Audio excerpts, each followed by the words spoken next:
A lot of the other Iranian movies are produced by the Revolutionary Guard. Or, on the other side, you have Hollywood Hitjobs, you have Argo. You're listening to Cinema Rex, an Iranian film podcast. Episode 40, a Hollywood hit job special, Ben Affleck's Argo.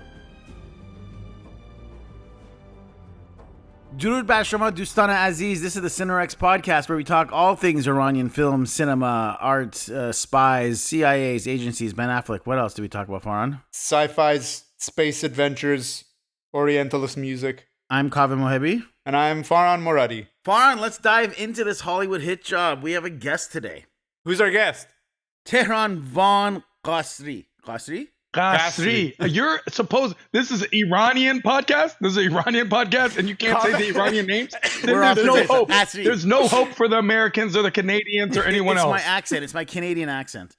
Is an international comedian, writer, actor, host, and personality. As a comedian, he's had a prolific career working alongside some of the greatest, Maz Jobrani, Max Amini, Dane Cook, Dave Chappelle. Tehran has also been a main host on the National Fox So Me panel show, daily host on Pivot's flagship show Take Part Live. He's been on The Young Turks, Indisputable with Dr. Richie, and regular on Fox. Participating in Just for Laughs and Netflix is a Joke, Tehran performs stand-up comedy in venues all over the world and is a Los Angeles Laugh Factory favorite. Tehran created and hosts Comedy Bazaar, the longest-running Middle East and North African-themed comedy show, as well as the inclusive Tehran Thursday, which he hosts weekly, the second longest running comedy show in Hollywood. Both are very popular tentpole shows at the Laugh Factory and the Hollywood comedy scene. During the COVID shutdown, Tehran hosted a daily variety show alongside Craig Robinson.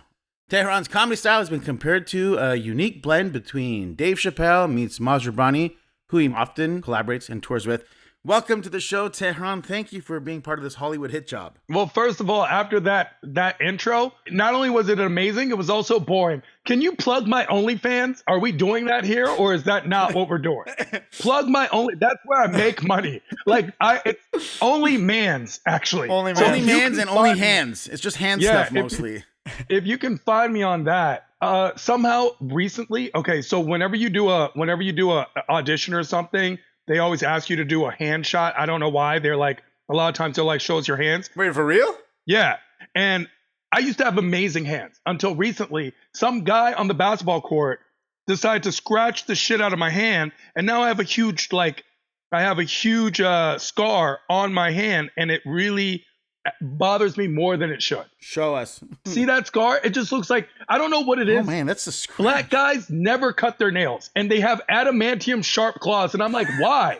Why, Jamal? Why did you have to do this to me? You know what I'm saying? Are you Wolverine? Yeah. What is this about? Yeah. How long ago was that? Was this while you were in Canada? Because they would explain the Wolverine clause. No, this was, I don't even know if enough people play basketball in Canada, but we invented basketball. Oh my gosh. One Canadian invented it in the United States. It's okay. When you're our 51st state, we'll have a different conversation. Oh man. Okay? Well, Tehran, thanks for coming on the show. It was a pleasure. Don't get mad at me. Don't get mad at me. I don't make the policy. You know what I'm saying? I don't make politics. It's just the world we live in right now, in the craziest world. That's why when you said Argo, I was like, this makes so much sense in the world we live in today. Yeah, and we're gonna get to that. Our mutual friend of the show, previous guest on the show, Alex Eskandarkha, was like, yo, when you do the Argo episode, you have to bring Tehran on because he's got a lot to say about it. Yeah. And we're like, all right, let's do it. So we're excited to have you on. I've been like beating people away with a stick, being like, sorry guys, Argo's taken. We've dibs it for Tehran. Argo is mine, you know? But here's the interesting thing about this. I know a lot of times when you do a lot of these movies, especially the Americanized version of the Iran movies, you all go after the movie. Like that happens a lot. I remember when the movie 300 came out, and Iranians lost their mind. They lost their mind. Yo, don't take it personal. If you don't like it, why don't you get all your billions and billions of Iranian rich ass people's money together and come up with a movie called 301 and show your version of that story? Like nothing stops us from making our own movies, which by the way, we do, Iranians do on such a high level. Let's look at most of the amazing, talented, Oscar winning foreign directors and writers are a lot of times from Iran. Yeah. But they're not making they're not getting their 301 off the ground. Yeah, but they could. We vote every day with our dollar bills. Yeah. Every single day,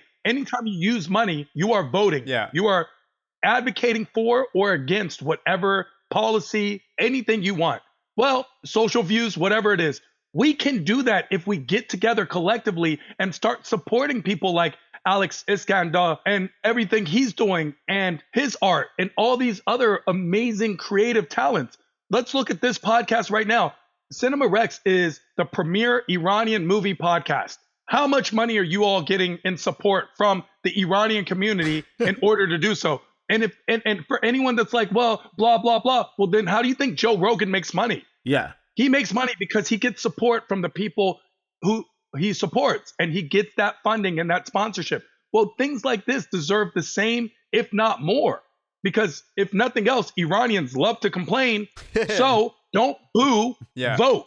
Well, that's the aim with this podcast, is hopefully get more people who not just Iranians interested in Iranian movies, so that we become at the forefront of cinema language and stuff. Because like Iranians make such good stuff too. We got Oscar winners and all. Like Asghar Farhadi's won multiple Oscars for his films and stuff, and yet we're still relegated to like those are foreign films, and those aren't films that can permeate American culture, Canadian culture. And it's like, why not?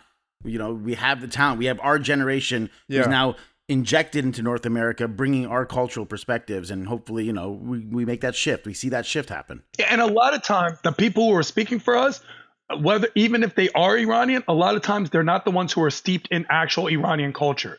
They're like the most whitewashed Iranians there are, and that bridge is not gapping. Like they're just not, or they're just content taking like scraps from the table. Exactly. That's one thing that I'm hopeful for with these newer generations, is that we're seeing more and more unity and support and camaraderie with Iranians in the diaspora these days, right? Where you're seeing grassroots movements starting where maybe 10, 15, 20 years ago, the odd Iranian was content taking like some bit part on a big Hollywood movie pretending to be an Iranian or an Arab or something.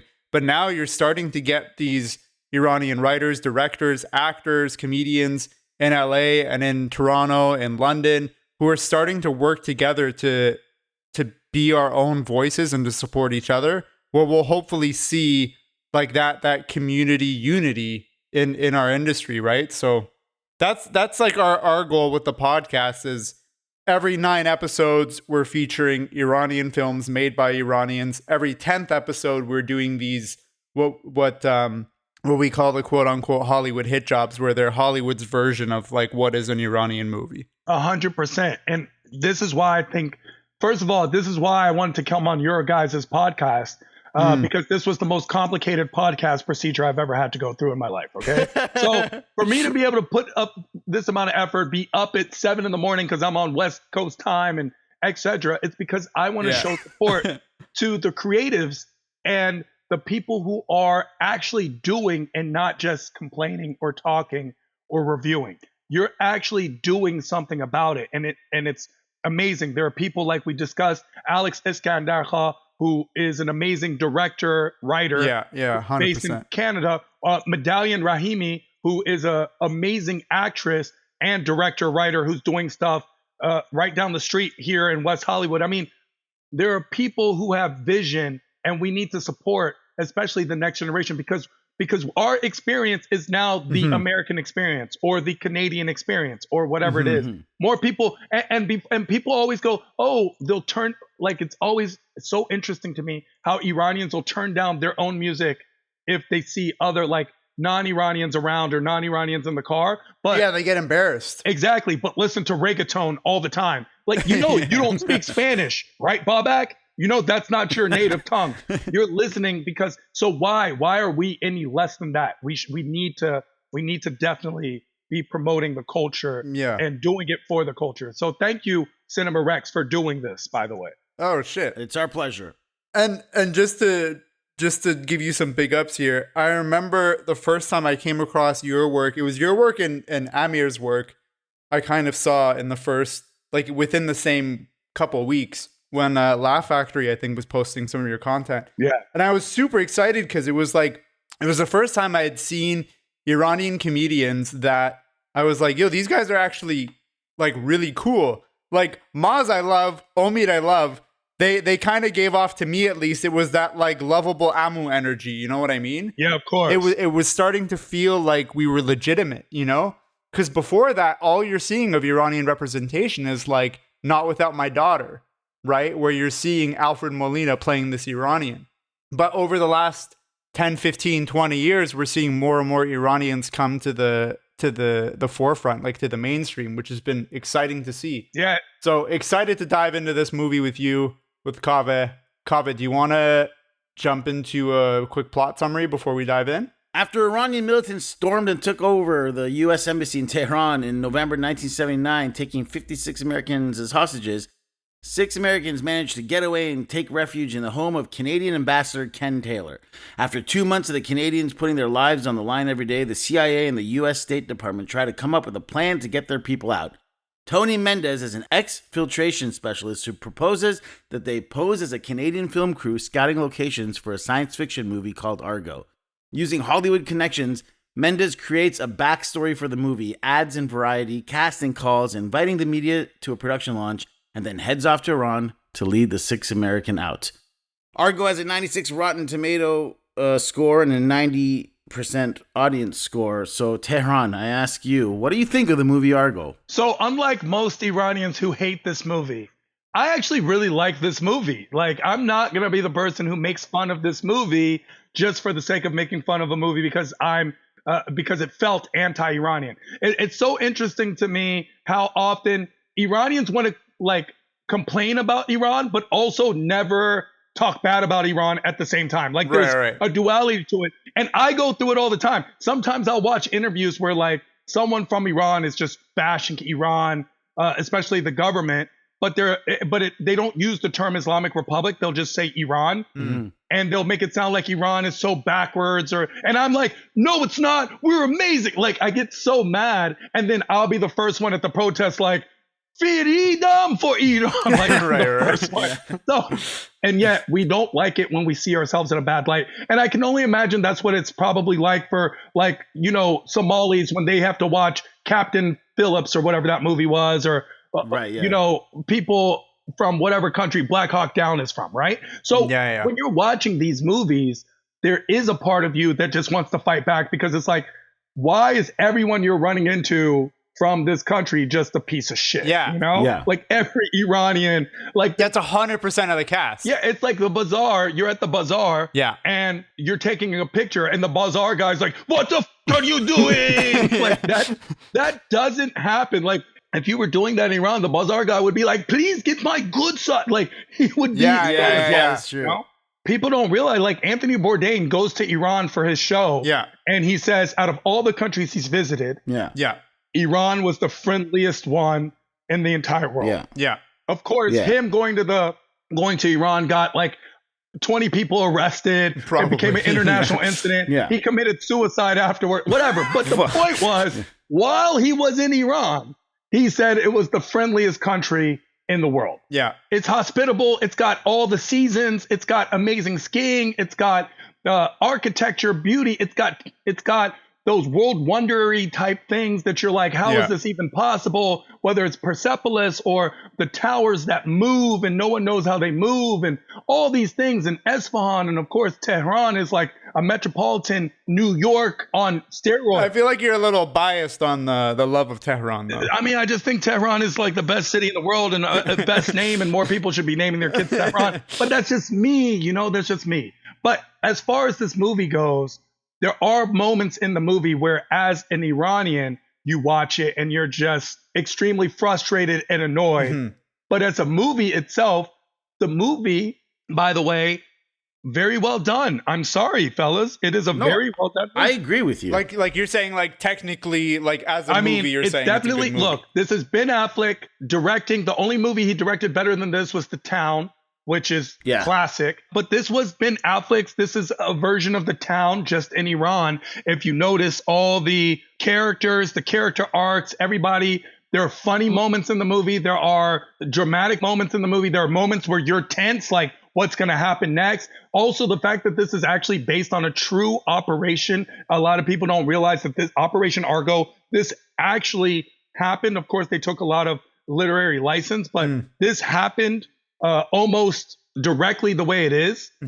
And it's just it's a moment in history. And the fact that Ben Affleck, of all people, took a leap on telling this story, that's something that, because we don't see these stories being told. So the fact that Ben Affleck, a premier A-lister, took a leap and did this movie of all movies, he could have chosen anything. Yeah. So it means it had an effect on him. Yeah. I think the film is the best of the Hollywood hit jobs we've done on a technical level, because we've done Not Without My Daughter. We did Prince of Persia with Jake Gyllenhaal. What was the one we did after that? We did House of Sand and Fog. Oh yeah, House of Sand and Fog. But this is this is clearly like the strongest film so far. As a movie, yeah. As a movie, this is definitely the best one. Technically speaking, it's a very good movie. It's shot well. The pacing's pretty solid for the most part. I have some issues with the pacing of the third act, but for the most part, the pacing's pretty solid. The dialogue is really good. Like it's very witty. I like a lot of the back and forth on it. And all that stuff that takes place in Hollywood and all the inside baseball stuff in this movie is done really well. Exactly. It's not done so much to the point where it's like excluding you if you don't know it. But if you do know the industry, there's like, it rewards you for it, right? It's the Marvel. It's like, remember if you watch a Marvel movie and you actually read the comic book, you're like, oh, and the same thing in Hollywood. Same thing in Hollywood. 100%. But then, as a Canadian, part of me is a little annoyed because I know Canada's involvement with Operation Argo was a lot bigger than what the movie presents. And there was even I remember when the movie played in theaters in Canada, there was like a disclaimer that showed at the credits where it's like, the filmmakers would like to acknowledge that Canada's involvement in Operation Argo was much larger than it was depicted. That was added after Ben Affleck screened the film at TIFF. Apparently, someone in the Q&A put their hand up and said, "Why does this film not acknowledge the amount the Canadians did?" Oh, I didn't know that. And he went back into the editing suite and added those captions because those weren't in the premiere at TIFF. That's interesting. I didn't know that. Also, as an Iranian, though, I was a little annoyed because of exactly what you mentioned, Tehran, where every Iranian that the movie shows, every single one is like rabid and hateful and just like a cartoon. There almost are some all of them, that are the housekeeper, the this. Yeah. So in an interview with Piers Morgan, former President Jimmy Carter said that he believes the film was a great drama and it deserved to win an Oscar for Best Film. However, Carter noted that although 90% of the contribution to the ideas and the consummation of the plan was Canadian, though despite that, the film gives almost full credit to American CIA. With that exception, the movie's very good. That's what Carter said about it. But the main hero, in my opinion, was Ken Taylor, who was the Canadian ambassador who orchestrated the entire process. Yeah, who really cares what Jimmy Carter has to say about this? Okay, let's see. let me preface it by this. Jimmy Carter, this movie happened because of you. You know what I'm saying? This movie kind of happened because of you. But I do always say, a lot of times I see Iranians always pointing the finger at Jimmy Carter for this particular incident or the 1979 revolution or whatever it is, and do not acknowledge their own complacency or actions or inactions when it comes to the revolution. Jimmy Carter was not in the streets washing the streets for Khomeini's arrival. Those were millions of your fellow Iranians. The same way that no one in America wants to acknowledge that their fathers or grandfathers or uncles and aunts were the ones hosing down Martin Luther King and sending dogs after them. All of a sudden, that entire population and their kids and their descendants have disappeared off the face of the American map. They no longer exist. Everyone loved Martin Luther King. It's a similar feel where you're like, guys, this was also a lot of your families and this fault. It goes all the way around. It gets shared. So this movie shows a lot of that, and that's the thing that bothers us the most. It's the reflection or looking in the mirror of that particular moment where you're looking at a harshness. And yet when you're watching something like The Departed and it's showing Arabs in this way, you don't feel the same. Or if you're watching, you might feel it a little just because they're like, oh, these are more brown people. Oh, no, And I feel that way when I watch, as a person who's half Iranian, half black. There are a lot of times where African-American representation I feel that way when people next to me are like, what? That was funny. And I'm like, or what? Look, he's in the movie. It's good. And I'm like, no, it's not a good look. So it happens all the way around. It happens to everyone, and everyone, it's their turn. If anyone's going to do it to us, let it be Ben Affleck. You know what I'm saying? Because if it was Tom Cruise, I would have had to fight Tom Cruise. Yeah. I was going to say, Ben Affleck has proven to be on a pretty good side of politics throughout the history of the last couple of years, too. That's all. But what do you think about the fact that, what do you think, like, the movie starts with this, like, cartoon animation that gives, like, a summary of Iran over the last 50 years from, well, even the summary was wrong. It was, like, the summary straight up is, like, Mossadegh was deposed and then the Shah was put in his place. And I was like, what? That's not what, like, the Shah was already there. Like, we had a parliamentary system where we had a king and a parliament and a prime minister. The thing that's interesting about the intro, though, is it's very firmly putting the responsibility on America's fault for why they've ended up in this position today. Because they're like, CIA interfered, they got rid of Mossadegh, they stirred discord amongst all the people, and now we were here at a place in the 70s where, like Kenneth Taylor, that former ambassador, says, people were shocked when they invaded the U.S. embassy. And he says they shouldn't have been shocked. It was the culmination of events that had been building for years. This was like the explosion moment, this time in history. It was the chickens coming home to roost. Oh, wow, Malcolm X. Okay, Malcolm X. Strong. And then there's that moment in the movie where, like, one of the CIA attaches approaches Ben Affleck when he's inside the mosque, and he's quoting a CIA brief saying that Iran is 100% not in a pre-revolutionary state. Chief CIA brief, November 1st, 1979. And then the comment Ben Affleck makes is like, you can't be right 100% of the time or something. Yeah. But that must have been a real, like, brief that the CIA had mentioned. Oh, it is. Yeah. 100%. So politically speaking, the Iranian Revolution is so unique because of certain things. First of all, it's the catalyst of several events that happened in the Middle East. So if you notice, they'll show you you'll see these video montages of Afghanistan or Saudi Arabia or Iran pre-1980s in the 60s and 70s. And you see an extremely liberal, seemingly progressive, what people are really saying, Western version of these countries. You see that in a lot of the montages, like, look at how they used to dress and look at how they're now. Well, Iran's revolution is a direct result of why these things happen. When the Iranian Revolution happens in 1979, in response, Saudi Arabia had its own mini revolution in which Mecca was basically taken hostage and the king removed and a conservative king placed in. And then you had Egypt and Turkey too. Exactly. So you see this rise. It's almost, we see something very similar when it comes to President Trump. And this isn't about the politics of President Trump, but his hardline response to things has made countries, even Canada, for example, start looking for hardline representatives to represent them because President Trump is this way. So you see that when President Trump gets in politics in 2016, you see even in a country like New Zealand, they start going toward the hardliner. Countries like Sweden, which are usually extremely progressive, they go towards their hardliner. Canada, currently, if you look at who they should be voting for, they're looking for their hardliner as well. It's how the dominoes affect, because a lot of times politics is cumulative and not just... Well, on a global scale, too, like you were saying. Exactly. Well, and also, like, Khomeini was sending his cassette tapes from Paris and making it sound like he was going to be a more moderate option to the Shah. And on top of that, like the image that some people who weren't fully informed on him had him as like a Gandhi figure. He's like a spiritual devout. Like, he's going to come fix things. He's going to settle it down. He's going to bring representative democracy. And it was like, that's absolutely not what he did when he showed up. 100%. They had this Gandhi idea of Khomeini, but also... it wasn't the moderate. It was the fact that Khomeini seemed as if he was going to be willing to work with the groups within Iran. There were a lot of factions, whether it's the academics or this Mujahideen group or any of these, that all thought they were going to be able to be a part of things. And it went very much awry.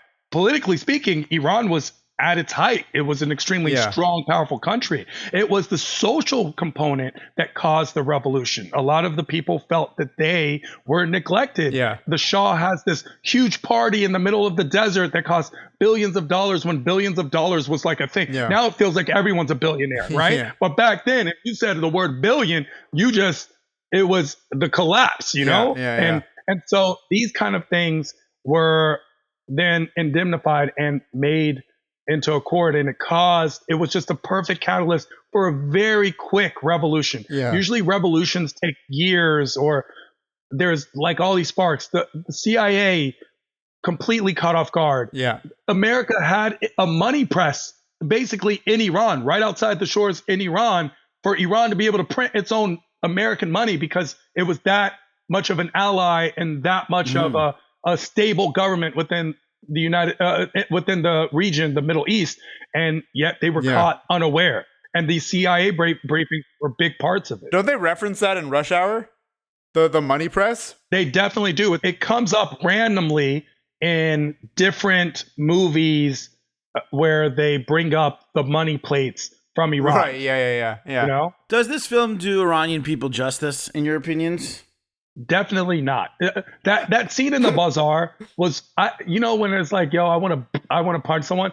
In the bazaar, the guy's way more willing to be like, please just have it than what are you doing? Like, Yeah. that's not even a thing. But at the climate of the time, the anxiousness, the anger of the time, my only thing is this: we can separate politics and people 9 out of 10 times, and yet for some reason in places like the Middle East, or even more specifically in Iran, people have such a hard time doing it.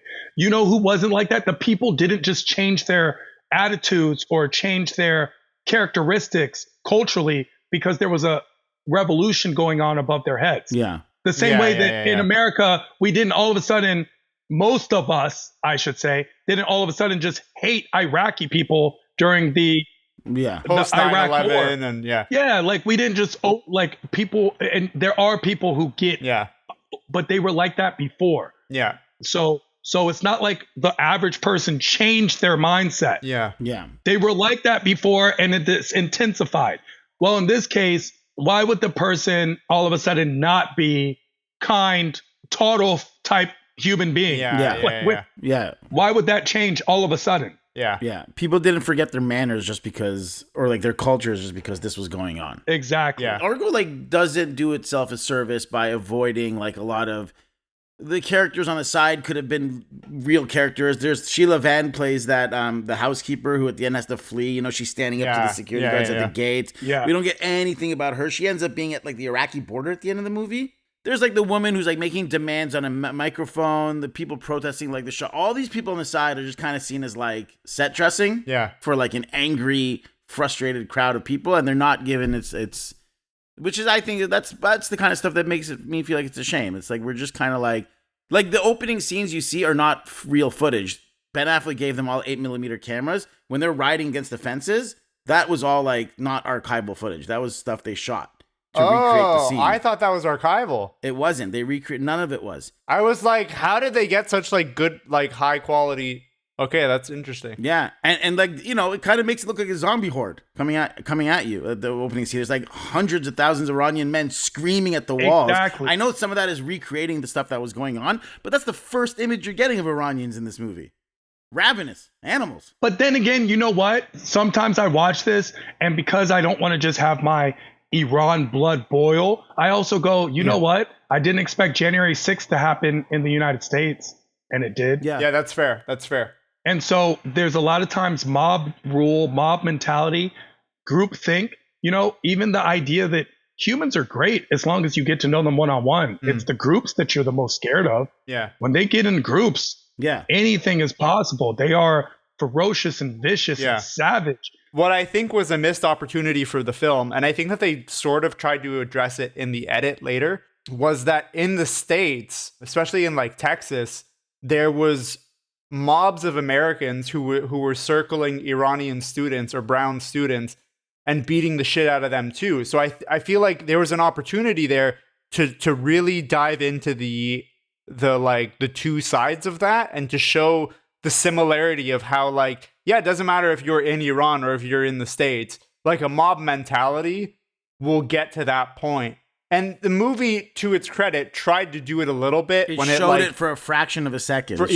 And it's like, it's not even diegetic. It like kind of cuts to it and you see it. And then it's just like in the background on the TV, which is what makes me think that it was kind of added afterwards to try to address it a little. But I feel like if there was a version of the script that like dived into it more, maybe like Ben Affleck's character is like driving through a campus and he sees it or something, then you can at least start to show like, we're showing the sympathy there. We're showing the humanistic aspect of what Iranians and probably also like Arabs to an extent had to experience living in the States as a result of what Iranians were doing in Iran.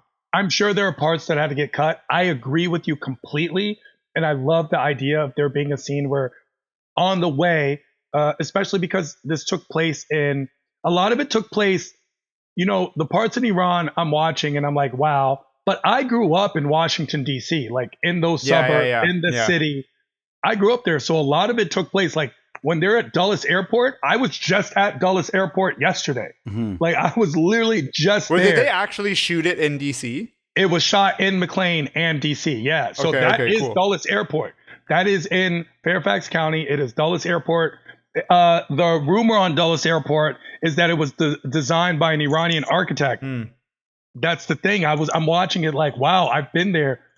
To be fair, DC is a very international city, so that's not where there would be a lot of the riots. Okay. Very tolerant demographically of different ethnicities and groups of people.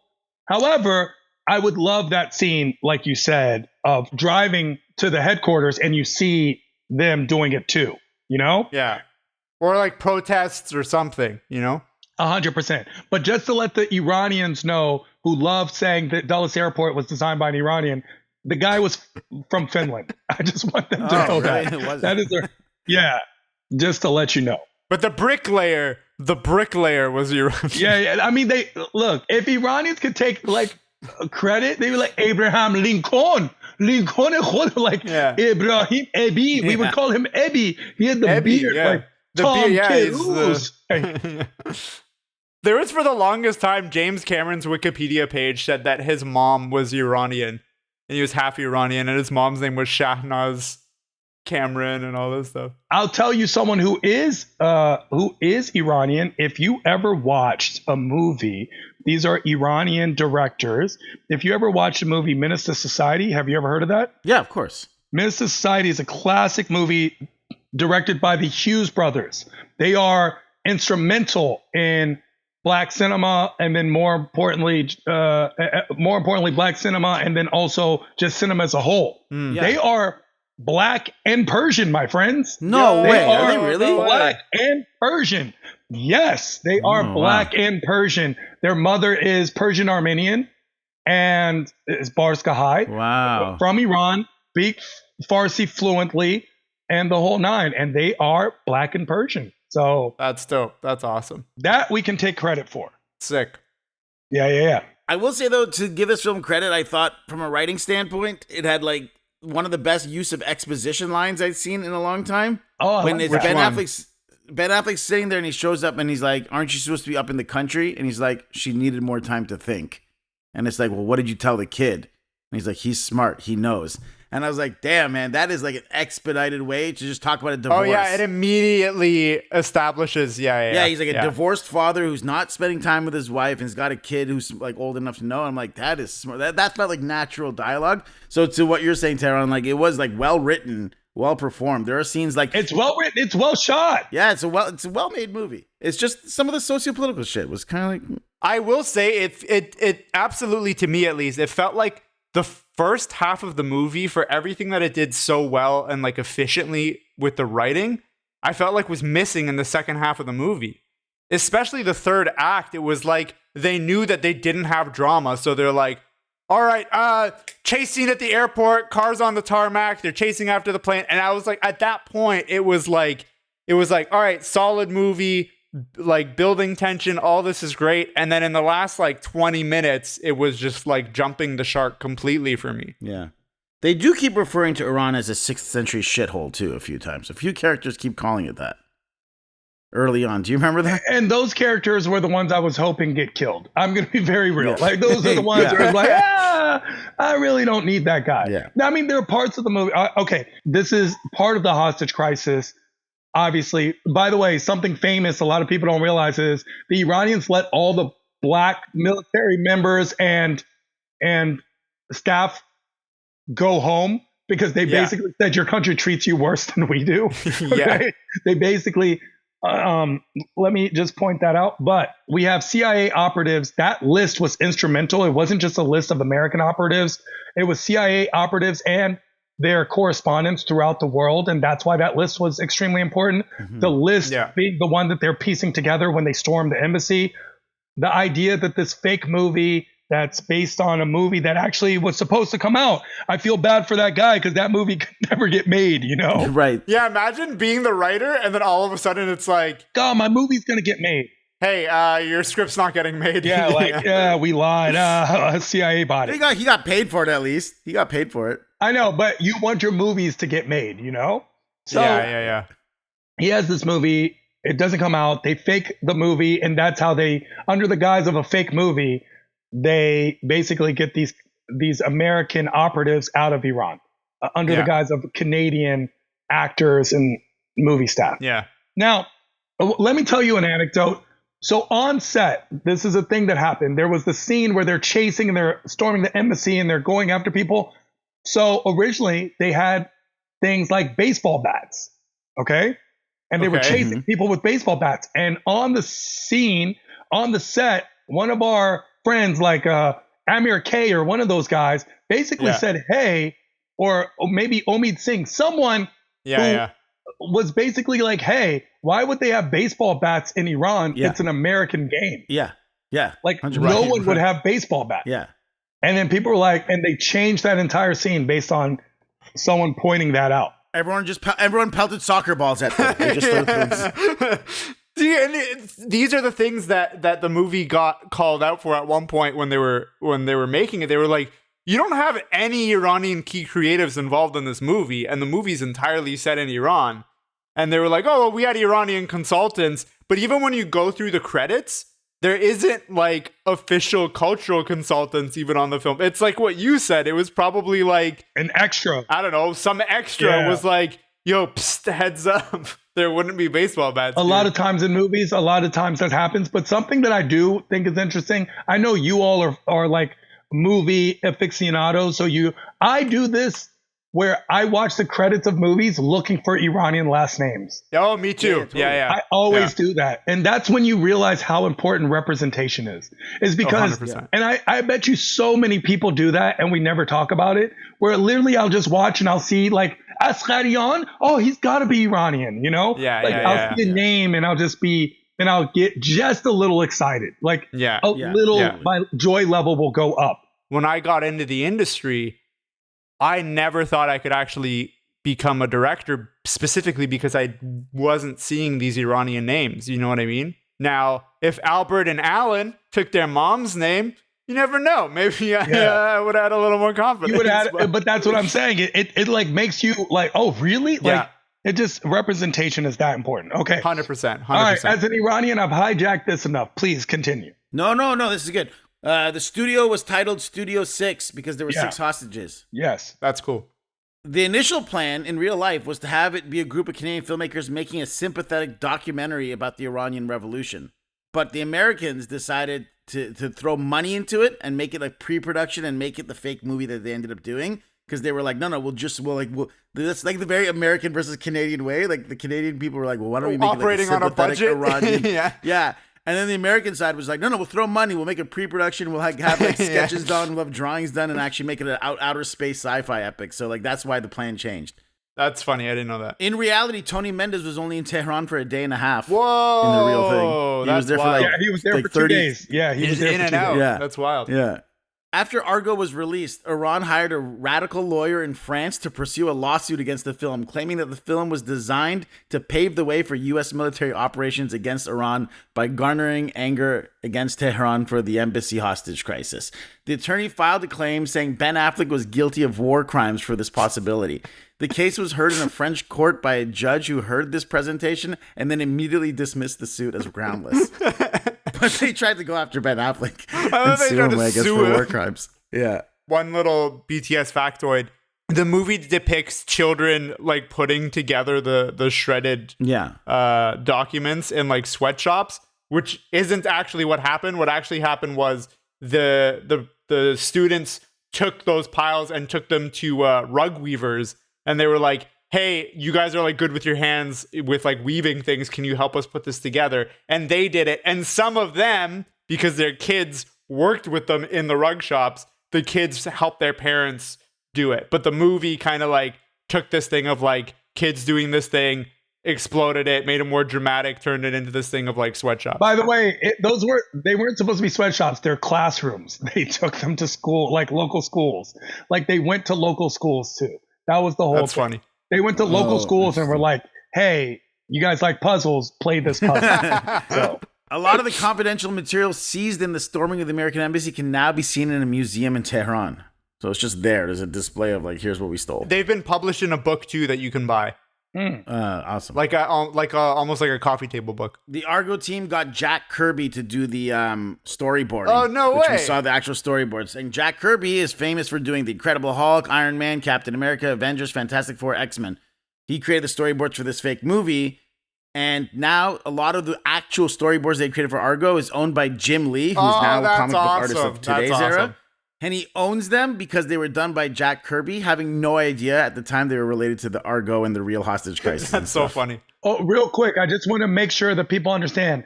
The real Operation Argo used Jack Kirby, the legendary comic illustrator and writer. Yeah. So this isn't the movie. For the movie, no. It's in real life. It was Jack Kirby. The actual Jack Kirby is the person who did this. Yeah. So all you Marvel fans. That's crazy to think the extent to which they went to like make a fake movie by like hiring Jack Kirby, who's like, he's like the Michael Jordan of like comic book it's not art. like the Kareem Abdul-Jabbar. Stan Lee is the Michael Jordan. Stan Lee is the Michael Jordan of comic books. Okay, fair enough. So we all know that. Yeah. And speaking of that, Tony Mendez hit upon the idea of a fake movie after watching actually Battle for the Planet of the Apes, which they show in the movie. And he reached out to John Chambers, who John Goodman plays in the movie, who had designed all of the masks and makeup for Planet of the Apes. Right, the prosthetics, right? Yeah. Prosthetics. And he also which he got an honorary Oscar for, but he was also the guy who invented Spock's ears for Star Trek. Wow. So the reason Spock has pointy ears, that was this guy that John Goodman plays. There you go. That's cool. John Goodman walks with a limp throughout the movie because he had just had knee surgery, and after the movie came out, one of John Chambers' friends came up with him and complimented him on the performance, particularly replicating Chambers' limp, which Goodman was completely unaware of. That's really funny. He was just limping naturally. Yeah. As we all know, none of the scenes were actually shot in Iran, for obvious reasons. Where was it shot? Do you have? No, I don't have that. Let me see. Okay, the script used for the fake film project was based on the 1967 science fiction novel Lord of Light. Yeah, Lord of Light. By Roger Zelensky. In real life, makeup artist John Chambers, who played by John Goodman, came up with the title Argo because he loved knock-knock jokes. And in the film, they keep doing the knock-knock joke, which is knock-knock, who's there? Argo. Right. Argo who? Argo, fuck yourself. Argo, fuck yourself was the joke. That's the reason they came up with it. It was shot in Istanbul, though. I did want to say that what we were saying. Oh, you know what? That makes sense. Like they did that whole shot with the mosque, the Hagia Sophia, right? Yeah. And so I was like, did they go to Istanbul for this one scene? So okay, no, that makes sense. It was shot in Istanbul. A lot of movies are shot in Turkey. Like even the recent Persian version was shot in Turkey. So a lot of things, similar landscape in a way. There's a vibe. You can get a lot of Iranians very quickly, or at least Iranian-looking people. Do you have the thing from Edward James Olmos? Edward James Olmos has criticized Ben Affleck for playing Mexican-American Tony Mendez in the 2012 film Argo. Oh, interesting. And he like started this whole campaign with like getting other Mexican-American actors involved, criticizing the fact that he was playing this character. Essentially, it boiled down to you couldn't find a single Mexican American in all of Los Angeles who could play this part. Like there was quite a bit of outrage at the time. I understand that a lot. I understand that concept a lot. However, there is a thing where we also, it's a, who would play him? Who's a Mexican American more famous than Ben Affleck who would have played him and was also attached to this project? Like, that's the kind of thing that we also, I love the fact that we had Iranians in it. That is the thing. Like, when you have the options, you also have to say, are we doing this for what reason? Who has more fame? Who can play these parts? Are they actors? What kind of actor are they? Like when Tom Hanks basically plays an Iranian in The Terminal, right? Yeah. You know, and they changed the name of the country, but that notion of, and once again, I'm not upset. However, if we have a British black person play Martin Luther King, which we have, does that mean that that's not Martin Luther King? No, but at the same time, those same people are saying we don't want a British black person playing James Bond because they don't want to give it to Idris Elba because they're taking their fictional characters as like holy sanctimony. Sure, you can't have this guy not be white. Yeah, that's fair. And I'm against those people as well. Like that's like, oh, there can't be a black Little Mermaid. Little Mermaid's not real. Yeah. Like Little Mermaid is whatever we say she is. Like there is no this. So Tony Mendez being based on a real person, I can understand the frustration in the Latino community, especially when you do have amazingly acclaimed Latino actors. But my only pushback to that is this was Ben Affleck. Like, it would be like if Denzel Washington played the Shah of Iran, I would have no problems with that. Like, if it's Denzel... Pedro Pascal wasn't famous yet at this point. Yeah, and that's exactly. If Pedro Pascal was famous enough, for sure he would have done an amazing job. Oscar Isaac. Well, I guess he's not Mexican, but yeah. For the record, Tony Mendez also said he didn't mind and he was happy that Ben Affleck played him. And Tony Mendez also said he doesn't identify as Hispanic. Okay. Because he's like, if you look at him, he like completely looks like a white guy, and he was estranged from his father. He doesn't speak any Spanish. Like, he has said himself that he identifies and has lived the life of a white man. Yeah, that's one of the things I was going to point out, is that Tony Mendez himself is not offended by this, and that he happens to have a Mexican last name, but himself is not steeped in Mexican culture. And even though his father, who by the way was also, according to him, was also a person who had the last name but wasn't really Mexican either, you know?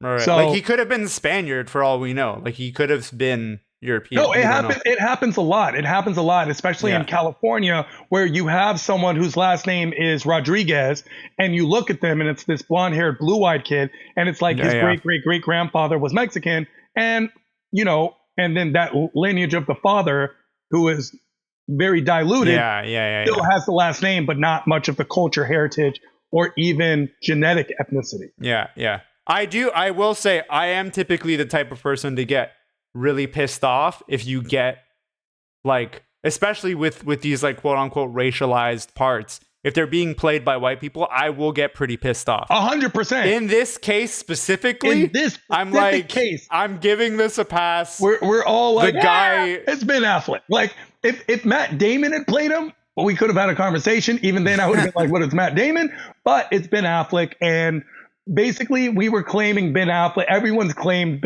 he was Ben Affleckito when he was dating J-Lo. Like, he's the one guy that we could give a pass. And there are only a handful of people that can get away with this. Handful. And he happens to be in that era of, you know, so.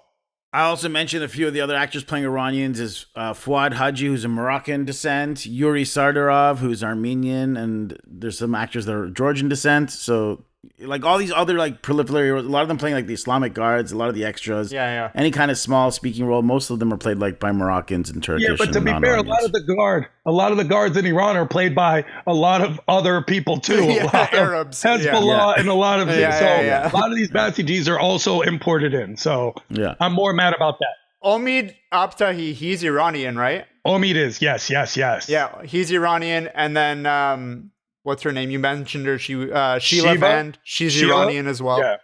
Yeah. There are a lot of Iranians in this movie. Yeah, I give props to the film for that, for sure. Above, especially going back to like House of Sand and Fog and Not Without My Daughter. It's just funny that with Sheila Van, like I was thinking, like you get in a Ben Affleck film and you're playing this like docile, mute, hijabi woman who's like a housekeeper in a house, and then you get cast by an Iranian director and you're playing a fucking blood-sucking vampire who skateboards at night who gets to kill men. It's like the different types of roles that someone like Sheila Van, who's an amazing actor, gets. It's just funny to see. It's like, how many times do you want to play a docile hijabi woman in a Hollywood film? Also, her name in the movie, it's an Arabized version. It's one of those things where it's like the baseball bat, where like if you had like an Iranian co-writer on the film, they would tell you immediately like, oh, that's the Arab version of the name. Her name should be Sahar or whatever. Yeah. Like little things like that. How did they on pronounce its own, it in it's the a name? nitpick. But how did they pronounce it in the movie? You feel it's like the Arab. It's like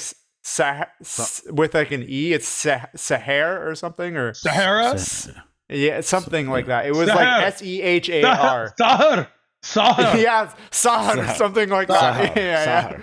Yeah, Sahar or something like that. Yeah, that happens. That happens a lot, actually. The film is produced by two Batman actors, George Clooney and Ben Affleck. Yeah, I didn't know Both George of them won Clooney their produced. second Oscar. Yeah, he was a producer. He was a producer on it. Yeah.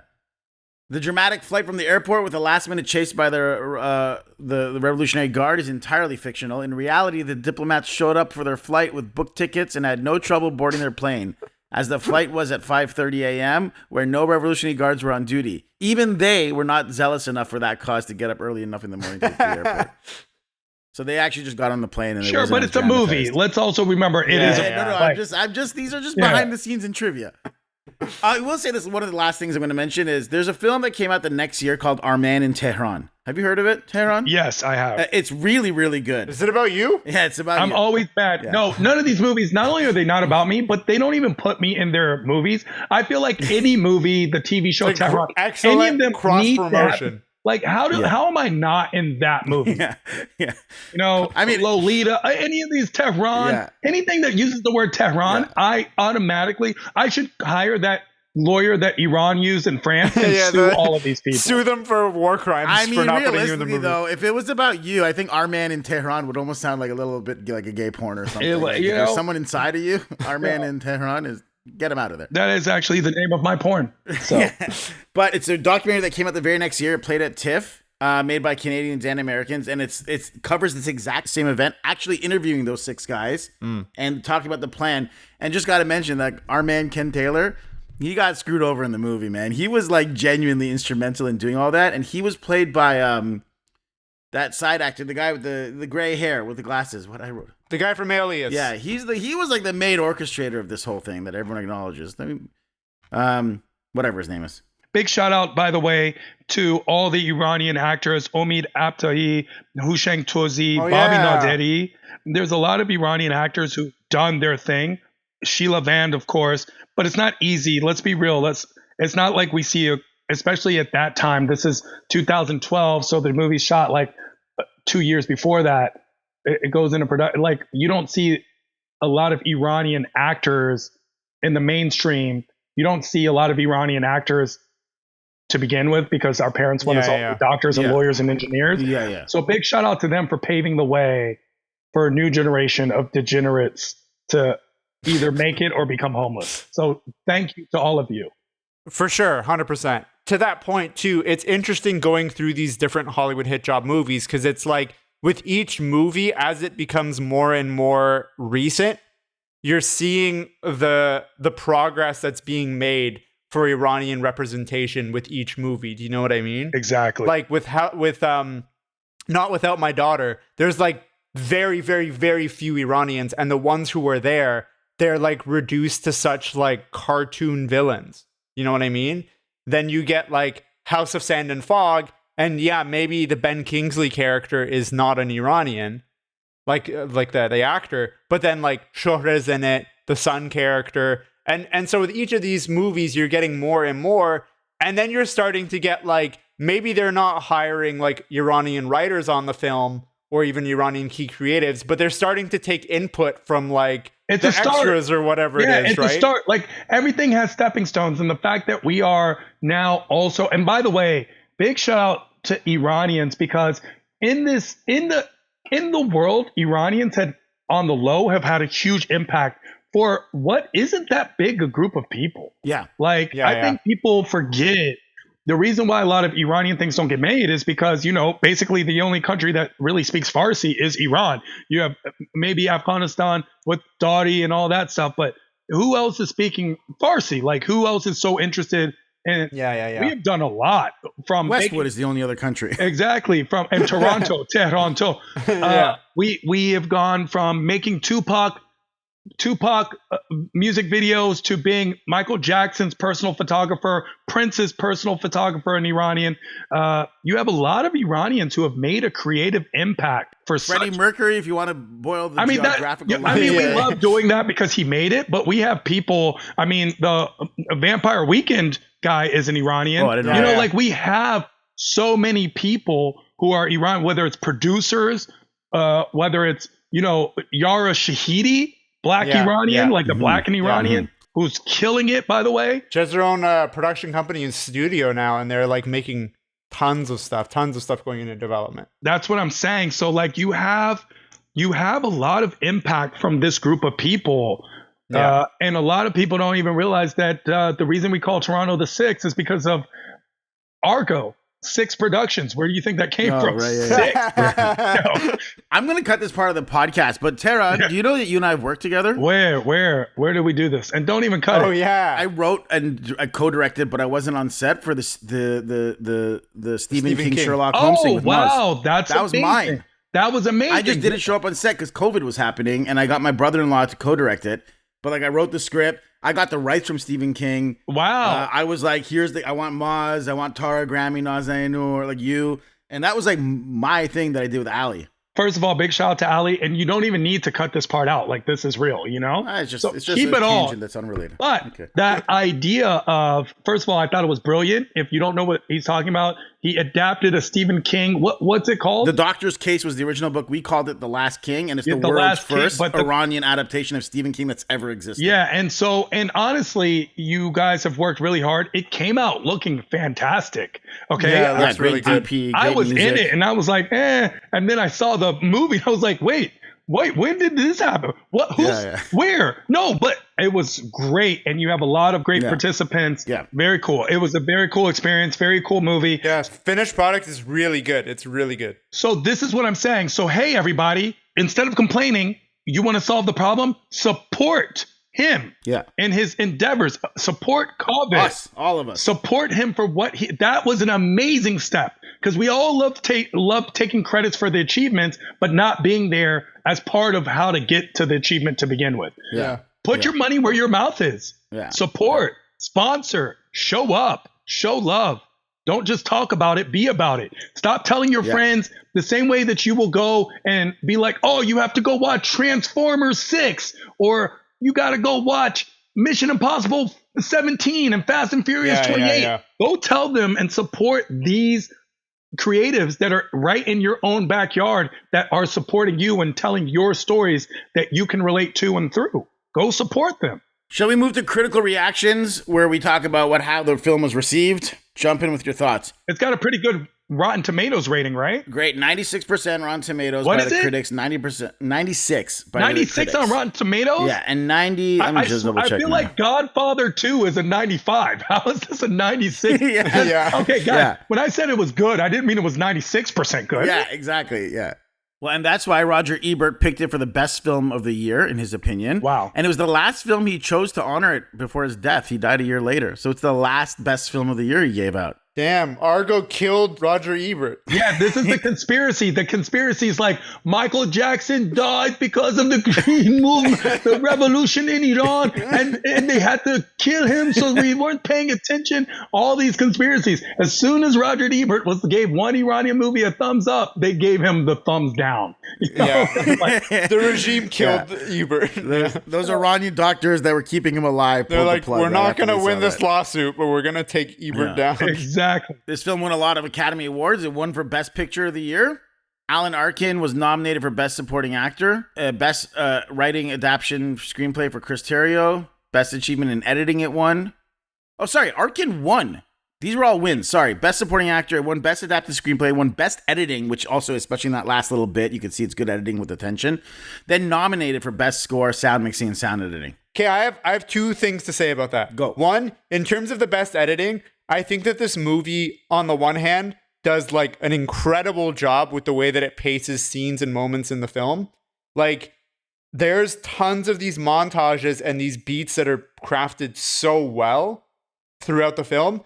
The weird thing for me, though, was that the movie almost felt like a series of montages. There's a number of times where it's like, okay, you have this big set piece, you have this montage moment, and then it just dips to black. Then it's like you start after a commercial break with a new segment. So on the one hand, I want to say that this movie has masterful editing within these moments. But then on the other hand, the way that it transitions from beat to beat, sometimes that felt a little rough to me. The second thing that I wanted to call out is Chris Terrio. Have you seen his writing credits after Argo? No. So after Argo, he writes Batman v Superman, Justice League, and Star Wars: he's The Rise so of Snyder's guy. Yeah, and Star Wars: Rise of Skywalker. I'm so sorry. You keep going, ugh. All I hear is cha-ching, cha-ching, cha-ching. Yeah. Well, okay, Ding. all three of those movies made a lot of money, but all three of those movies were also like notoriously panned for the writing because they were all bloated scripts, and the most coherent version of each of those movies was the 4-hour cuts of the films. So when I went back to rewatch Argo, I thought that this movie was going to be like I was not looking forward to rewatching this because Chris Terrio's other works are so bloated. But I was surprised at how like tight the script was on this a lot of the time. Like what you said, Kaveh, the efficiency to which they'll pack in so much exposition into like 2 lines of dialogue. I give him mad props for that. And I would love to see more of that in his other writing. Oh, I want to remind people, we talked about the Oscars. Yeah. I think it was 2013 Oscars. So you were going up against Silver Linings Playbook, which white people love, and Life of Pi. So you had competition, you know? Yeah. The Master. Paul Thomas Anderson released The Master. Oh, yeah. The Master. There's no way that movie was going to win, though. Django. That pissed Django off way Unchained. too many. Django was on. Django Unchained. Bro, you had some strong movies. You were Zero Dark 30. You were going against Lincoln, which may not have been the most popular movie, but was a strong, like you were going against some real movies, and Argo still came out on top. I'm actually surprised Lincoln didn't win that year. I want to read something and get Tehran's reaction. 2 reviews that were very critical of the movie, and I want to get your political mind on this. So Kevin Lee from Slate.com had written, "Perhaps my disgust wouldn't be as intense if it weren't for the potentially great film suggested by Argo's opening sequence. A history of pre-revolutionary Iran told through eye-catching storyboards. The sequence gives a compelling account of how the CIA's meddling with Iran's government over 3 decades led to a corrupt and oppressive regime, eventually inciting the 1979 revolution. But nothing that follows comes close, and the rest of the movie actually undoes what the opening achieves. The film settles into a retrograde white Americans in peril storyline. It recasts those oppressed Iranians as raging zombie-like hordes. The film marginalizes them from their own stories, shunting them into the role of villains. Yet this irony is overshadowed by a larger one. The heroes of the film, the CIA, helped create this mess in the first place, and their triumph is executed through one more ruse at the expense of the ever-dupable Iranians to cap off 3 decades of deception and manipulation. Looking at the runaway success of this film, it seems as if critics and audiences alike lack the historical knowledge to recognize a self-serving preservation of an unflattering past, or the cultural acumen to see the utterly substitute nature of the enterprise. A cast of stock characters and situations, and a series of increasingly contrived narrow escapes from third-world mobs who predictably are never quite smart enough to catch up to the Americans." That was one scathing review from this reviewer. Wow, it was. Let me address the first part. Kevin Lee, so much respect for you for being able to see that and being so aware, not only in your history, the culture, just understanding the turmoil and wanting to see that. This was a fucking movie, bro. It was a movie about Argo. You want to do another movie called Ajax? You could have done a movie on Operation Ajax, and that would have been a whole different movie, and you would have been right. I also would love to see that movie, and I would love to be in that movie because my name is Tehran. But the idea is you're taking it personal. This is just a movie, Kevin Lee. It's just a movie. Now, I do love that you pointed out that the idea, you see this in movies all the time, especially because there's this unwritten rule where America is always the hero. So you see one American soldier being able to shoot down 20, whoever it is, easily, and none of them can ever shoot him. Yeah. You see a lot of that in this movie, especially at the end, where it's like the doors won't open for the Iranian soldier. He's like, oh, open the door. Like, you can't open the door. He has to shoot it. You can't. Come on, bro. Like, we can do this. Okay. Yeah. So that is yes. But then again, I always put on my suspension of disbelief and go, hey, it's a movie. It's a movie. Stop. Whenever you become too much of an academic of movies, you will find flaws in every single movie. True. Just like if a cop drives behind you, they will eventually pull you over. Yeah. It's a movie. And so as far as a movie goes, they did a really good job of telling this story. Yeah. It was interesting. It was fun. It was compelling. The dialogue was great. Each character had its own arc. I was very invested. In the housekeeper, Sheila Vance. She played it so well. I thought that Ben Affleck really nailed his Tony, not Latino Menendez part. I mean, it was just a strong way to go. But then if it is just a movie and they are allowed to take creative licenses, a lot of the thing is like this film is supposed to be about like how governments can work together, like the Canadians and the Americans work together to like figure this out. Why didn't you create like more Iranians that might have been behind the scenes helping them out too? Like you could have created a fake like Iranian group of diplomats who were also working on their side of things. Well, they didn't even need to be fake. There were Iranians who also helped 100% the Canadians and the Americans. 100% there were, and they didn't need to be fake. However, when it comes to a movie, I understand at times that it's good guy us, bad guy you. A lot of times they dumb things down for the people. I do wish that there were more positive, I mean, not passive aggressive, positive, but truly positive Iranian actors or roles in this specific movie. But we watch other movies and never question them. We never question it when it happens to other people. So that's our part. That's our fault. You know, we watch something that's like, oh, Italians are in the mafia. A lot of Italians hate that. They hate that. Yeah. And yet we watch Sopranos and Casino and Goodfellas and even something like Jersey Shore and pump our fist until it's our turn with Shaws of Sunset, and then we're booing and holding up protest signs. Yeah. So it's that inconsistency of that mindset that kind of bothers me. Even though I do agree with it, I also say it's inconsistent a lot of times. And if you want, we can do better. We can do better. Yep. Deeper analysis where we look into the themes behind a movie. Now, this usually is for more like when we do Kiarostami or Panahi films. Sure. We're like, what is the poetry behind this? So I don't really have that. I mean, I feel like this movie's pretty surface level on all of its stuff. Did you guys see any metaphors or anything deeper? There's one that the movie like briefly touches on. Go for it. When they're leaving and they're showing the storyboards to the like border guards, like to the Basiji guys and whatever, the Revolutionary Guards. Yeah, they like sort of allude to the fact that the like villain in their movie is this like evil king. Yeah.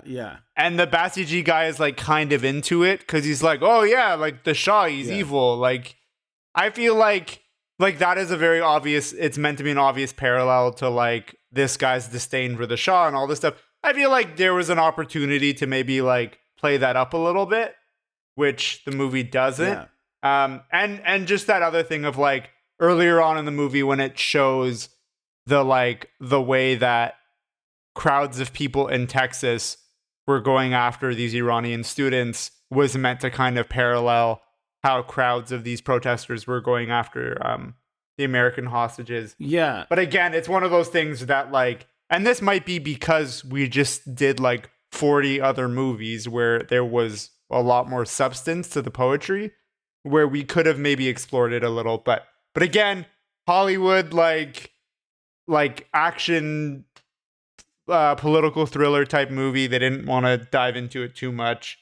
And then we would have had another 4-hour Chris Terrio movie. Yeah, basically, I think one of the things that we needed to realize is one of the analogies of this movie is that it could happen to you. Don't think that this. Yeah.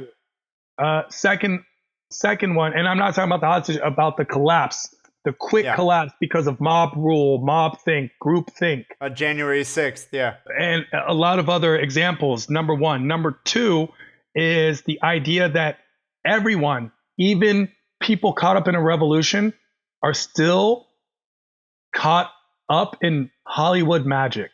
Yeah, that's what I was going to say.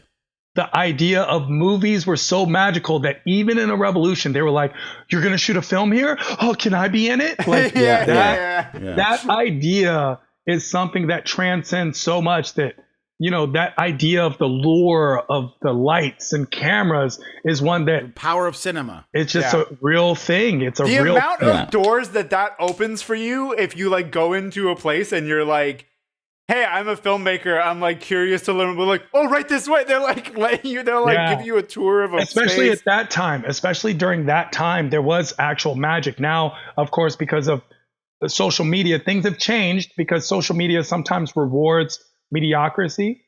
It rewards it by making whoever makes it faster, not better. Mm-hmm. Yeah. And that actually goes to the movie Argo itself because it's coming off that decade of the 2000s where a longer third act was appropriate, and now you see quicker, faster movies. Yeah, but Hollywood magic is powerful, man. Yeah, wow. Like even in a 1979 revolution in Iran, where people were thrown into hijabs and burqas and writings and spray paints on the wall, and all these things are going on, and pitchforks. Yet they were like, you're doing a Hollywood movie right this way. I thought you are done with America. Yes, but not the Hollywood. You know, like yeah. The need for people to want to live in that reality, that Hollywood reality, is just amazing to me, and how powerful it can be. Best scene. What's your favorite scene in the film, Tehran? I'm going to go with the scene where they are Ben Affleck and I forget the actor's names, obviously the older guy. They go in to see the writer. Oh yeah, who's also on the thing. And then they're sitting there, and then he tells the Warren Beatty. I was with my friend Warren Beatty, and he says that. And then they walk outside. And they're like, "You know Warren Beatty? Yeah, I took a piss next to him once." You know that scene, because that's one of the most Hollywoody scenes. It just 100%. It was one of my favorite scenes. It just was played very well. It was shot well, and it was funny, especially it was lighthearted in this dramatic movie. You're going through all these things, and then this scene shows up, and it was just, I thought that scene was great. It was so good. The film had a lot of fun with me. Like you mentioned how much it likes to make fun of its wink wink like own industry stuff, but there was a lot, like it laid it on heavy too. It was just like stuff like, you think the Ayatollah is bad, try dealing with the WGA.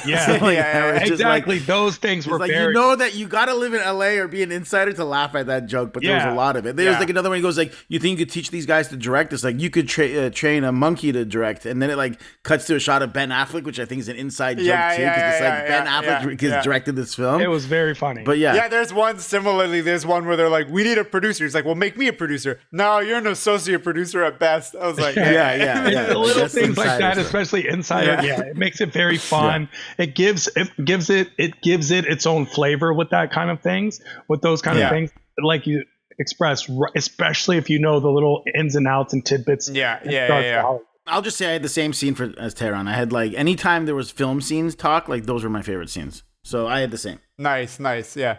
My favorite scene was it's after the 6 Americans get their like cover stories, and they're all like sitting up late at night, and they're like, oh, what's your name? It's like, oh, my name is this. It's like, oh, where'd you go to school? And they're like, it was a fun scene. I liked it. It felt a lot like it was like, okay, here's like this group of colleagues, of friends, like staying up late. And they're like, it's a very human moment in this otherwise extremely Hollywood movie. And I like that scene a lot. In Our Man in Tehran, in the documentary, they interviewed those actual 6 guys, and they're talking about those scenes. And they said that the CIA actually did research to find out like one of them, the fake name they'd given her was her childhood friend in high school. Oh, she's cool. like, oh, that's crazy. One of them was like their wife's maiden name. So it's just like to draw on stuff that And they can draw relate to. and also Yeah. draw a personality. That's so smart. Yeah, and then the other thing was they were like, at one point, one of them said we actually started having fun rehearsing. Like we do little rehearsals in our scenes, and one of them would play the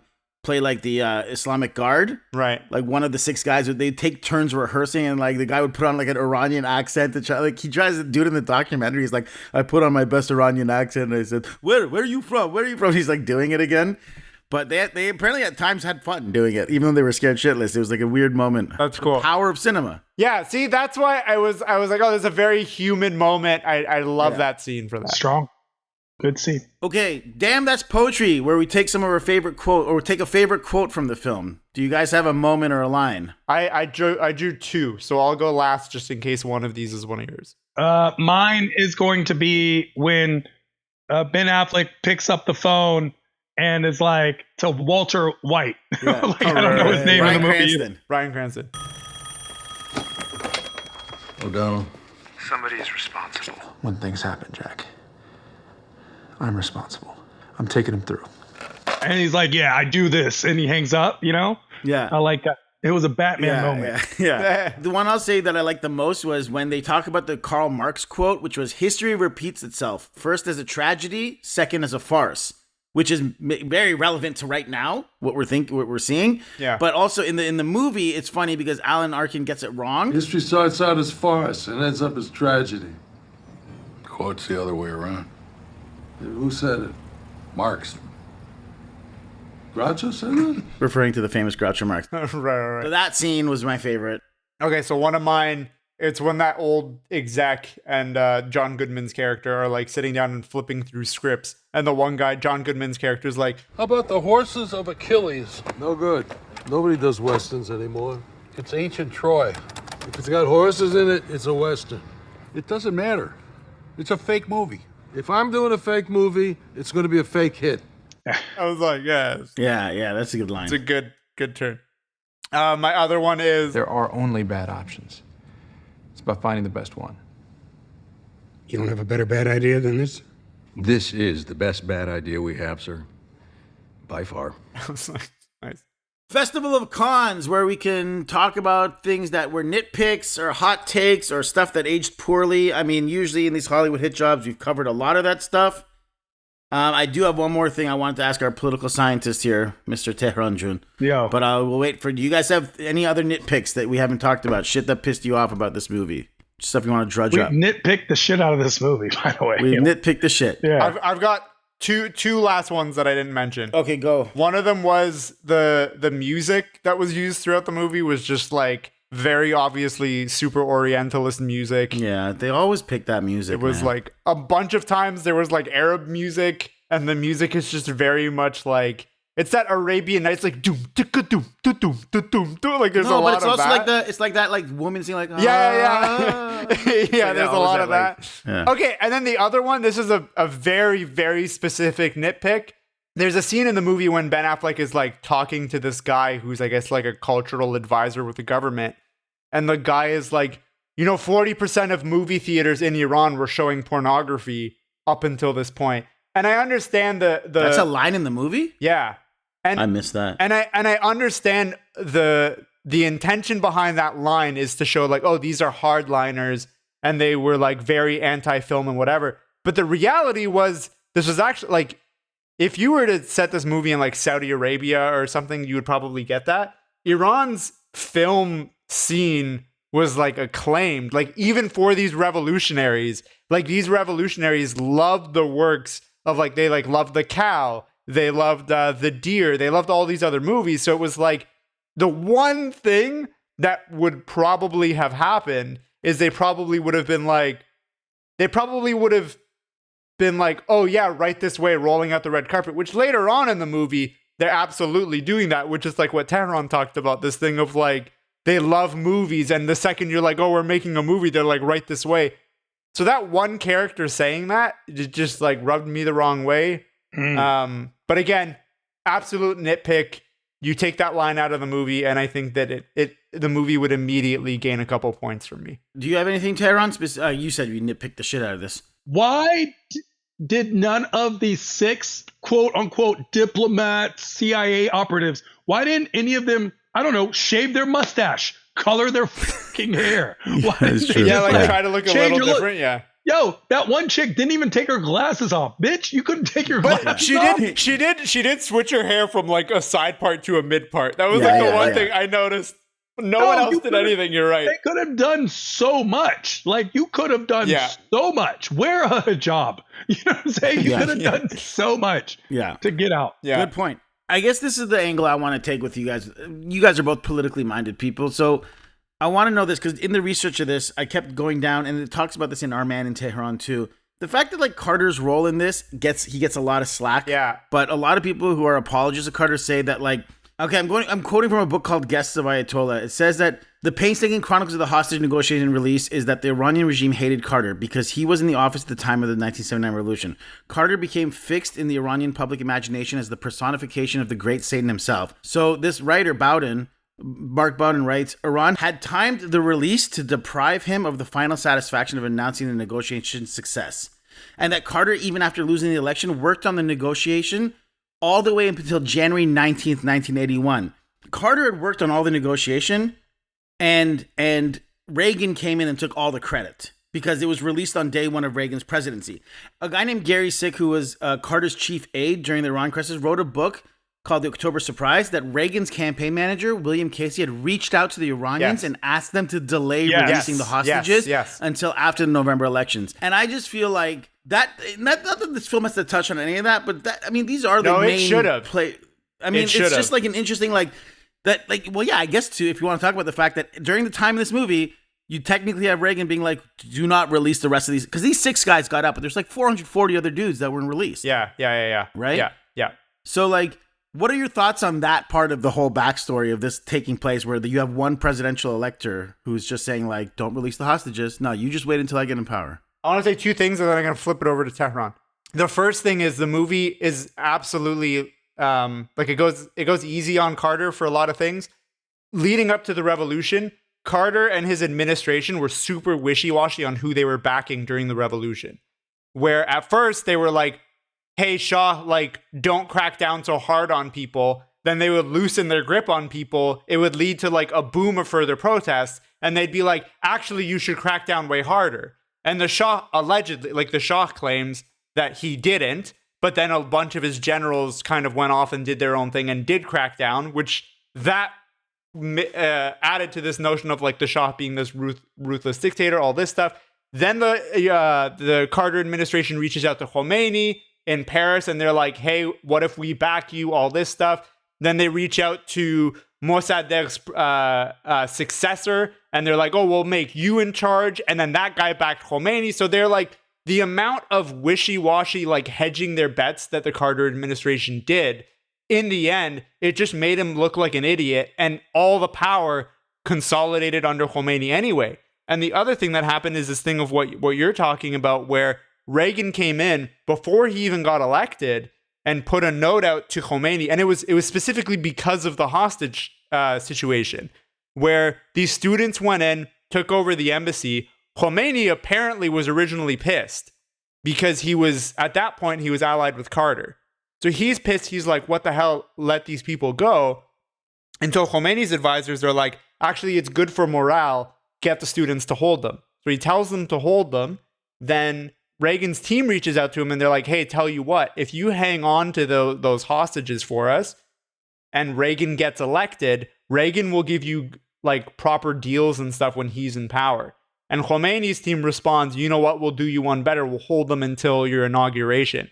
After the inauguration, hostages get released and the Reagan administration transferred a bunch of money and weapons to Iran, which weapons sales, and the money used from those weapons sales funded the Contras in Nicaragua. Iran-Contra. So it's all this shit. Yeah, Iran-Contras. So it's all this shit that happens where I think the movie is way too forgiving of Carter. It doesn't talk about Reagan enough. And even within the Iranian community, there's a big push to constantly talk about how Carter is to blame for a lot of this stuff that happened, which is fair. But Reagan somehow keeps getting a pass from Iranians when they talk about the revolution and the and the fallout from this, when it's like, bro, Reagan doubled down on half the stuff that Carter was doing. Anyway, Tehran, flipping it over to you. I will add to that. So, yes, America was basically, you said it great when you were like, they were hedging their bet. They tried to be in bed with whoever was going to be next because they weren't sure, and they did it all. The United States, coupled with France and the UK, they protected Khomeini. There was a time where Khomeini is basically in at all. He's in Iraq. And the leader of Iraq at the time, who, by the way, hated the Shah, but was afraid of the Shah, Saddam Hussein, hated the Shah because the Shah was the foremost power in the Middle East. Okay? A lot of things don't happen in the Middle East if the Shah wasn't there. A lot of things that have implications today. So basically, Saddam Hussein calls the Shah and is like, hey, America has your guy here. He's here. And he's rabble-rousing my Shiite population, which I need this to stop ASAP. Yeah. I want to get rid of him, but he's your problem. And the Shah and his mother, of course, his mother was basically like a little more religious and was like, this guy's a religious leader. You can't harm him. Like, and the Shah. You'll make a martyr out of him, yeah. Well, not even a martyr. It was like, you can't harm him. And the Shah was like, well, I would bring him to trial. I actually believe in justice. I don't want to make a martyr out of him. And his advisors said that. So he kept him around, but America protected him. America did protect him. And he was, all the rumors of this and that and his Indian background heritage, his Indian heritage is true because his family left Iran and went to India, and they were prominent in India in the Muslim community. And then his nickname was Hendy, right? Yeah, so those are all things, but America protected him. Carter, as the president, I think we also always blame presidents of the United States as if they're the ones. They're only in term for 4 years, maybe 8. They are the face of the company, but they're not the ones always making all the decisions. They are also being told what to do and how to do it by the people that be, So when I say that, I mean, there were a lot of politics. It was a dirty game all around. Carter is a problem. President Reagan was a problem. Iran-Contra is a real thing that doesn't get enough highlight. If Iran and Iraq don't go to war in the 80s, maybe the Islamic Republic would have fallen because war basically unified Iran against the common enemy. Right. Weapons trades, Israel giving Iran weapons. I mean, a lot of these things are things that people don't talk about. And it's extremely dirty political business, all to keep the companies that we call governments going in business for whatever it is that they think that they're selling us all the time. So there's a lot, and it's a very complicated situation. And for me, it doesn't come down to religion. It really just comes down to politics and oppression. Like the corruption. It's like every time I go to the Middle East, I just go, I just look at like the Qatars and the Omans and the Dubais and the Abu Dhabis and even Saudi Arabia, countries I've been to Lebanon. Like I look at them and I'm like, what, Iran could have been so much more than all of them. Yeah. What was just culturally, scientifically, economically, it just had so much potential. And unfortunately that Iran no longer exists. And I'm not like a Shah enthusiast or this or that. It's just, it's just wow. How the mighty have fallen. So it just hurts my heart. But as far as it goes to the movie, how could the movie do any of that? You know what I'm saying? It's about Operation Argo. Right. Yeah. No. It's about this sliver of history. Yes. It did not have time to do any of that. There should have been a 6-hour version of Argo that every Iranian would have watched every and little been thing. upset. This is actually something I disregarded, but in the behind the scenes, Ben Affleck said he would have loved to have made this into a 12-episode series. Yeah. And he only didn't do it because it wasn't as common in 2013 or 2012. Oh, they made this in like 2011. Yes. So had this been like done now, he probably would have fought all to of make that this would a have Netflix done. series. If this was a Netflix he series, said he really wanted to. Out of this world. It would have been out of this world. Yeah. Nice. Chris Terrio would have loved to turn in that 300-page script for this. Double feature lineup where we pair up this movie with another film. Tehran, if you were going to screen this as a double feature to theater, what movie would you pick to go? Not Without My Daughter, hands down. It's Not Without My Daughter, then Argo. It will make you never want to go to Iran. Right away, And then right after, just to smooth it out, you can watch the Anthony Bourdain episode, and you could be like, I don't know. I don't know how I feel about this. But I want some Horma Sabzi, though. Pairing it with Not Without My Daughter. Nice. I would go with Our Man in Tehran, who is directed by, I had his name written down, Drew Taylor and Larry Weinstein. Thank you. Just because I actually think it's a really good doc. You guys should watch it too. Like, historically pretty detailed. Yeah. It talks about the 10, 15 years leading up to this. And it kind of gives Ken Taylor a lot more like credit because it actually talks a lot about Trudeau, Pierre Elliott Trudeau, and Clark, who was the prime minister at the time, them discussing it in Parliament and stuff. So yeah, watch Argo, then watch Our Man in Tehran. Yeah. And then go see Tehran do stand-up live. Yeah. Mine, I'm actually going to pair this with a short.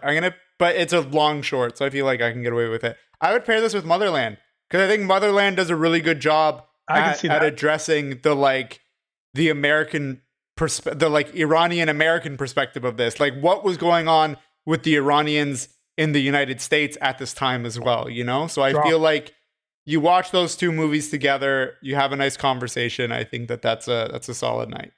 This question we have for every movie, but we're going to ask anyways, can this be a modern Hollywood remake? No, this is the modern Hollywood remake of some other movie. How would you want to see this if it was a modern Iranian remake? Sorry. Worth mentioning, there is a version of this movie that came out in the 80s. It's a Canadian made-for-TV movie. What? That they made. Really? The Canadian operation. It's called the Canadian Caper. Yeah, The Canadian Caper. There you go. Is the retro version. What year did it come out? In the 80s, right? The Canadian Caper, 1981, directed by Lamont Johnson.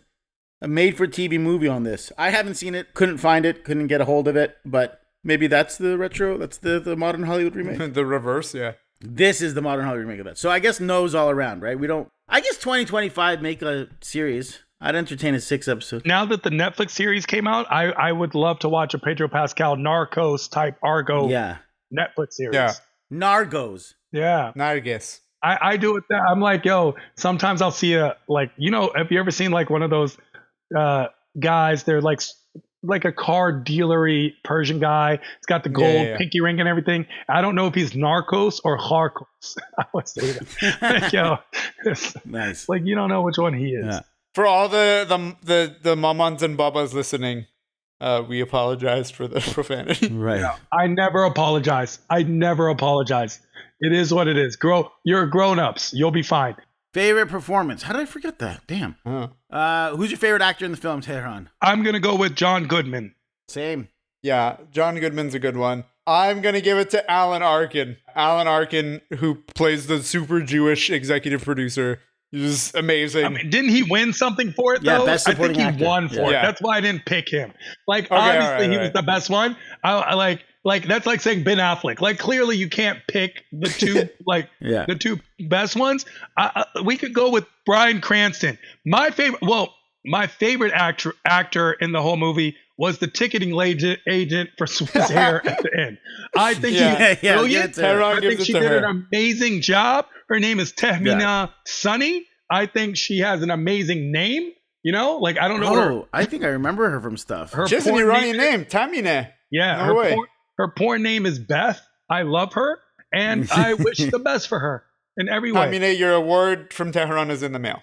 Yeah, you get the Instagrammy for today. Final thoughts and grades. I mean, I'm gonna give it an A+. Wow. A+. Yeah, I'm going I'm going with the 96 Rotten Tomatoes rating. You understand? Oh my god. Giving it an A+. All right. Look, here's not a movie. If it wasn't for this, I wouldn't have watched the movie again. Yeah. There are movies that I love watching over and over again. Dark Knight, Fight Club, Scott Pilgrim, Superbad, something, Yeah. Love Actually. I don't care. They're a movie. I would never watch this movie again, but it's because of the content of the movie, not so much its character. Yeah. So character based, it's a 96. Watchability of it, watching it again, I'm gonna go with 65. Okay.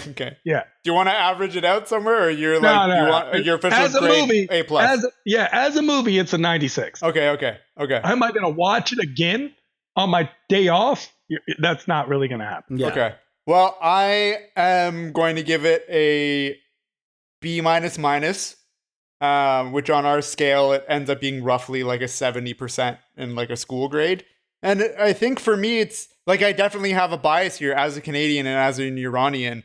It's hard for me to like forget that. But as a movie, it's technically speaking, it is a well-made movie.